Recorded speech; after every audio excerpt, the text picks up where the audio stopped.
A small but mighty community brought a piece of pride to Corbin, Kentucky over the weekend.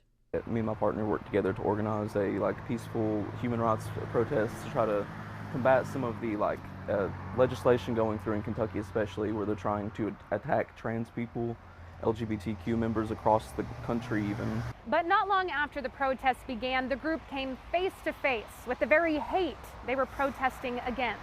I can't wait until you lose your job. Caught on camera and shared across social media, 2 counter-protesters arrived shouting homophobic slurs, touting a KKK membership card, and at one point exposing their firearms and making verbal threats. I genuinely thought somebody was going to die that day. And the only thing I could think of was, at least if something was to happen, my son would know that it was for a good cause. And that's the only thing I could think of was, what was the last thing I said to my kid? Because you never know what these people are going to do. Fearing the worst, protesters called police. Hey, shut up! Hey! Hey! Look at me! Organizers say officers de-escalated the situation, telling the men to leave.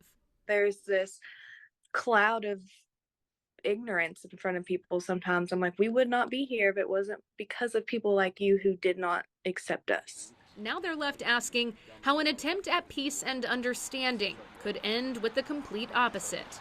It's frightening how it can turn to that, because we aren't here to hurt anybody. We simply just ask that we have our rights, that we exist. Merely a week into Pride Month, the LGBTQ community says their run-in with hate has only left them inspired.